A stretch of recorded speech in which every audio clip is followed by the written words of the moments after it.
Kembali lagi bersama saya Immanuel Joshua Pungus, dan kali ini saya akan membawakan renungan kembali. Sebelum kita merenungkan firman Tuhan, mari kita berdoa. Terima kasih Tuhan, pada hari ini kami akan mendengarkan firman-Mu, untuk merenungkan firman-Mu Tuhan pada hari ini. Kiranya Kau pimpin supaya renungan hari ini dapat menjadi pedoman dan nasihat bagi kami untuk melakukan aktivitas kami sepanjang hari ini. Terima kasih Tuhan, hanya di dalam nama Yesus kami siap untuk merenungkan firman. Amin. Ya, pada renungan kali ini saya mengajak kita semua untuk membaca dari Wahyu pasal 3 ayat 14 sampai 22. Wahyu pasal 3 ayat 14 sampai 22. Dan LAI memberi judul kepada jemaat di Laodikia. Jadi saya akan bacakan. Dan tuliskanlah kepada malaikat jemaat di Laodikia, inilah firman dari Amin, saksi yang setia dan benar, permulaan dari ciptaan Allah. Aku tahu segala pekerjaanmu, engkau tidak dingin dan tidak panas. Alangkah baiknya jika engkau dingin atau panas. Jadi karena engkau suam-suam kuku dan tidak dingin atau panas, aku akan memuntahkan engkau dari mulutku. Karena engkau berkata, aku kaya dan aku telah memperkayakan diriku, dan aku tidak kekurangan apa-apa. Dan karena engkau tidak tahu bahwa engkau melarat dan malang, miskin, buta, dan telanjang, maka aku menasihatkan engkau supaya engkau membeli daripadaku emas yang telah dimurnikan dalam api, agar engkau menjadi kaya, dan juga pakaian putih supaya engkau memakainya, agar jangan kelihatan ketelanjanganmu yang memalukan, dan lagi minyak untuk melumas matamu, supaya engkau dapat melihat. Barang siapa kukasihi, ia kutegur dan kuhajar. Sebab itu relakanlah hatimu dan bertobatlah. Lihat, aku berdiri di muka pintu dan mengetok. Jikalau ada orang yang mendengar suaraku dan membukakan pintu, aku akan masuk mendapatkannya, dan aku makan bersama-sama dengan dia, dan ia bersama-sama dengan aku. Barang siapa menang, ia akan kududukan bersama-sama dengan aku di atas tahtaku, sebagaimana aku pun telah menang dan duduk bersama-sama dengan Bapakku di atas tahtanya. Siapa bertelinga, hendaklah ia mendengarkan apa yang dikatakan Roh kepada jemaat-jemaat. Ya, jadi Bapak Ibu Saudara-saudari, ini merupakan surat atau sebenarnya pesan ya daripada Tuhan melalui Rasul Yohanes untuk disampaikan kepada jemaat yang berlokasi di Laodikia. Ya, Laodikia itu merupakan suatu kota yang kaya ya. Merupakan suatu kota yang kaya yang berada di Asia Kecil pada masa itu. Kenapa bisa kaya? Karena kota ini adalah kota perdagangan. Nah, ada beberapa industri yang pesat maju di kota tersebut, yaitu industri wol hitam dan industri kedokteran yang menciptakan suatu obat yang spesial, yaitu obat untuk mata ya, yaitu salep mata yang bernama bubuk Frigia. Ya, jadi dalam secara kontekstual pada masa itu, Laodikia ini merupakan jemaat yang kaya atau jemaat yang mumpuni secara jasmani. Ya. Namun, bagaimana dengan firman Tuhan? Pesan daripada Tuhan kepada jemaat Laodikia. Ya, sebenarnya tema saya sebelumnya untuk renungan kali ini yaitu mengejar kekayaan rohani. Ya. Jadi dalam ayat 15 di sini Tuhan langsung menegur jemaat Laodikia. Sebenarnya kalau kita lihat, kita bandingkan surat-surat atau pesan-pesan Tuhan kepada 7 jemaat ini, jemaat Laodikia ini unik. Kenapa? Karena dari 7 jemaat di Asia Kecil yang Tuhan pesankan, hanya jemaat Laodikia saja yang langsung ditegur oleh Tuhan. Ya. Sedangkan yang lainnya itu sempat dipuji terlebih dahulu, tetapi khusus jemaat Laodikia langsung ditegur. Dan tegurannya seperti ini. Aku tahu segala pekerjaanmu, engkau tidak dingin dan tidak panas. Alangkah baiknya jika engkau dingin atau panas. Ya, di sini firman Tuhan mau menegaskan dulu kepada jemaat di Laodikia bahwa Tuhan melihat segala sesuatu yang dikerjakan oleh jemaat Laodikia. Tuhan memahami apa yang mereka kerjakan. Tuhan tahu semuanya. Tetapi Tuhan katakan apa? Segala yang dikerjakannya itu, Tuhan bilang dia jemaat Laodikia tidak dingin maupun tidak panas. Jadi ayat 16, jadi karena engkau suam-suam kuku dan tidak dingin atau panas, aku akan memuntahkan engkau dari mulutku. Wow. Jadi dikatakan bahwa kondisi pada saat itu jemaat Laodikia itu suam-suam kuku. Ya maksudnya gimana? Kenapa kok manusia dimuntahkan dari mulut Tuhan? Maksudnya apa? Ya. Dan maksudnya juga apa kok diibaratkan seperti panas dan dingin? Ya sebenarnya tentu ini bukan bermakna secara fisik yang artinya Tuhan memakan manusia, bukan. Keluar dari mulut, bukan. Tetapi justru Tuhan di sini mau memberikan suatu perumpamaan seolah-olah sesuatu yang bisa dimakan, yang bisa dimasuk dalam mulut, yaitu entah makanan, entah minuman. Ya jadi baik makanan maupun minuman itu ada yang dingin, ada juga yang panas. Ada makanan yang enak untuk makanan yang panas, ada makanan yang enak untuk makanan dingin. Dan begitu juga minuman, ada minuman yang enak secara dingin maupun panas. Ya contoh misalnya kalau makanan yang enak dingin apa? Es krim gitu kan. Nah kalau makanan yang panas mungkin sop.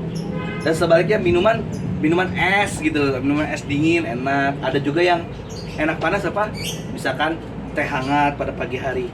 Jadi dalam hal ini baik makanan minuman itu mempunyai sifatnya masing-masing. Jadi kejelasan sifatnya itu jelas, ada yang panas, ada yang dingin. Tetapi bagaimana ketika suatu makanan atau minuman itu tidak mempunyai sifat yang jelas? Dia tidak dingin, tidak panas. Wow. Yang sebenarnya seharusnya dia dingin, dia malah nggak dingin. Yang seharusnya dia panas, dia malah nggak panas. Tetapi dia juga nggak dingin juga. Nah, dengan makanan-makanan atau minuman seperti itu tentu pasti tidak enak di mulut kita sendiri. Nah, Tuhan mengumpamakan itu seolah-olah jemaat Laodikia pun seperti itu. Statusnya tidak jelas. Status apa? Status kerohaniannya. Memang jemaat Laodikia adalah jemaat yang percaya. Tentu namanya udah jemaat, pasti dia orang yang percaya kepada Tuhan Yesus. Dia orang yang bertobat kepada Tuhan Yesus. Tetapi kenapa bisa dikatakan dia tidak dingin, tidak panas? Rupa-rupanya karena apa? Di sini dikaitkan dengan pekerjaan. Maksudnya apa? Mereka itu percaya ya percaya, tetapi mereka tidak melakukan pekerjaan untuk Tuhan. Maksudnya gimana? Ketika seseorang percaya kepada Tuhan, orang yang percaya itu tetap dituntut untuk melakukan pekerjaan. Pekerjaan apa? Pekerjaan dalam keselamatan. Ya seperti di dalam Filipi pasal 2 ayat 12 dikatakan, "Hai saudara-saudaraku yang kekasih, kamu senantiasa taat, karena itu tetaplah kerjakan keselamatanmu dengan takut dan gentar, bukan saja seperti waktu aku masih hadir, tetapi terlebih pula sekarang waktu aku tidak hadir." Jadi Paulus sendiri juga pada jemaat Filipi mengatakan tetap harus mengerjakan keselamatan. Ya sama seperti yang seharusnya dilakukan oleh jemaat di Laodikia. Ketika dia sudah percaya sama Tuhan, dia tetap harus melakukan pekerjaan. Pekerjaan apa? Pekerjaan dalam keselamatan. Maksudnya pekerjaan dalam keselamatan apa? Ya kita melakukan suatu pelayanan, ya. Entah itu melayani Tuhan secara finansial kita kah, secara jasmani kita, secara waktu kita, secara pemikiran kita. Itu semua seharusnya dilakukan oleh orang-orang yang sudah percaya kepada Tuhan. Memang kondisinya jemaat Laodikia di sini tidak menentang Tuhan, tidak. Makanya dikatakan dia tidak panas, tidak dingin. Dia tidak menentang Tuhan, tetapi dia juga tidak melakukan pekerjaan untuk Tuhan. Itulah kenapa dikatakan suam-suam kuku. Karena dia tidak jelas statusnya. Dia emang nggak ngelawan Tuhan, tetapi dia juga nggak melakukan pekerjaan untuk Tuhan. Nah, bagaimana dengan kita saat ini? Mungkin kita saat ini sudah lama percaya, oh Tuhan Yesus itu Tuhan, memang dia, saya percaya dan bertobat kepada dia. Tetapi apa buktinya saat ini? Apakah Bapak Ibu Saudara-saudari saat ini sudah melakukan suatu pekerjaan untuk Tuhan? Apakah saat ini kita sudah melakukan satu pelayanan? Apakah saat ini kita sudah memberikan yang terbaik buat Tuhan? Memang mungkin dalam kehidupan sehari-hari kita sudah nyaman, mungkin sudah tidak menentang Tuhan, kita nggak menolak Tuhan. Tetapi Bapak Ibu Saudara-saudari, di sini jelas dikatakan apa? Tuhan sendiri yang mengatakan, "Aku akan memuntahkan engkau dari mulutku." Wow. Ini berarti ketika seseorang sudah percaya kepada Tuhan, namun statusnya secara rohani juga dia tidak jelas. Dia memang tidak menentang Tuhan, tetapi dia juga tidak melakukan pekerjaan untuk Tuhan. Tuhan akan memuntahkan dia. Artinya apa? Orang yang seperti ini sebenarnya sedang menuju kepada fase murtad. Memang dia tidak melawan saat ini, memang mungkin dia tidak menentang Tuhan, tetapi dia juga tidak melakukan yang terbaik buat Tuhan. Sehingga ini memasuki pada fase kemunduran rohani sebenarnya, bahwa dia tidak melakukan apa-apa untuk Tuhan. Wah, bahaya sekali Bapak Ibu Saudara-saudari. Mungkin saat ini kita mesti cross check kehidupan kita. Apakah saat ini kita sudah melakukan yang terbaik untuk Tuhan? Kita sudah melayani Tuhan atau belum? Atau kita justru ya udah kedapat saya udah, tapi kita nggak melawan Tuhan, kita ya udah cukup. Itu berbahaya Bapak Ibu. Itu bisa menuju pada fase murtad.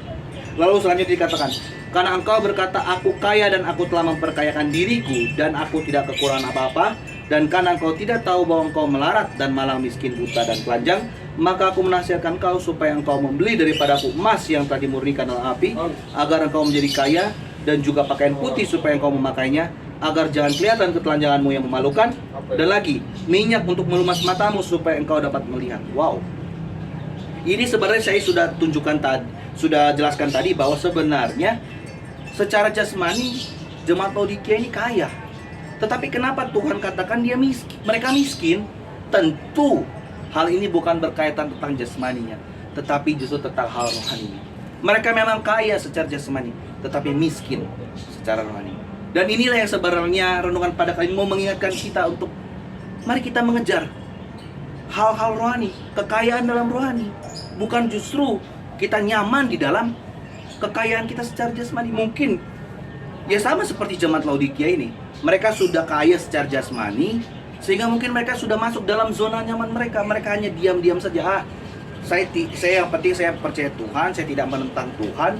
Ya udah, nyaman, saya sudah hidup nyaman, saya udah punya segalanya secara jasmani, ya udah cukup. Tapi nggak melakukan juga pekerjaan untuk Tuhan.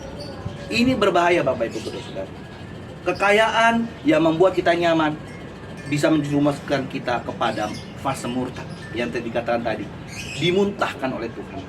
Oleh karena itu Bapak Ibu Saudara-saudari, mari kita mulai meng-cross-check diri kita. Apakah saat ini kita berada dalam zona nyaman kita? Jangan kita seperti jemaat di Laodikia yang sudah ada dalam zona nyaman. Mereka tidak lagi mau melakukan, tidak mau melakukan, dan tapi juga tidak menentang. Itu berbahaya Bapak Ibu Saudara-saudari. Jelas di sini Tuhan bilang mereka miskin, padahal mereka kaya. Di sini Tuhan justru bilang suruh beli emas, padahal mereka kaya. Kenapa nih mereka suruh mesti beli emas? Ya, di sini dikatakan melumas matamu. Padahal tadi saya sudah katakan jemaat Laodikia itu mempunyai obat mata yang terkenal, yaitu bubuk fikia. Kenapa Tuhan singgung? Ini mau menyinggung secara jasmani kalian hebat, kalian punya sesuatu yang hebat, tetapi secara rohani mata kalian itu buta, tidak bisa melihat hal rohani. Kalian mungkin bisa melihat, memandang secara duniawi, tetapi kalian buta secara rohani. Bahkan disitu dikatakan telanjang. Wow, orang kaya kok bisa telanjang. Bahkan dikatakan industri wol hitam. Itu pada saat itu mahal ya wol hitam ya. Artinya produksi wol hitam berarti produksi pakaian. Kenapa malah dibilang gak punya pakaian, telanjang? Itu juga menyinggung mereka. Secara jasmani kamu mempunyai kelimpahan dalam pakaian, tetapi sesungguhnya dalam kerohanian kamu tidak pakai pakaian, kamu dalam keadaan telanjang. Sungguh mengerikan sekali teguran ini Bapak Ibu Saudara. Maka itu di ayatnya yang ke 19, barang siapa aku kasih, ia kutegur dan kuhajar, sebab itu relakan hatimu dan bertobatlah. Marilah Bapak Ibu Saudara-saudari, mungkin saat ini kita juga sedang dalam fase ini, dan Tuhan mengingatkan kita kembali pada renungan pada kali ini. Mungkin kita selama ini tidak menentang Tuhan, tapi kita tetap percaya sama Tuhan, tapi kita tidak melakukan apapun. Mungkin kita cuma di rumah aja. Seharusnya kita berjemaat, kita cuma diam doang di rumah. Mungkin seharusnya kita bisa melayani, tetapi kita cuma diam aja di rumah. Itu menuju kepada fase kemurtatan Bapak Ibu Saudara. Berhati-hatilah. Maka itu Tuhan bilang, saat ini firman Tuhan sedang menegur Bapak Ibu Saudara. Bertobatlah dan jangan keraskan hatimu. Dan di ayat 21 jelas dikatakan, di ayat 20 dikatakan, lihat aku berdiri di muka pintu dan mengetok. Jikalau ada orang yang mendengar suaraku dan membukakan pintu, aku akan masuk mendapatkannya dan aku akan makan bersama-sama dengan dia dan ia bersama-sama dengan aku. Artinya Tuhan senantiasa mengetuk hati Bapak Ibu Saudara-saudari.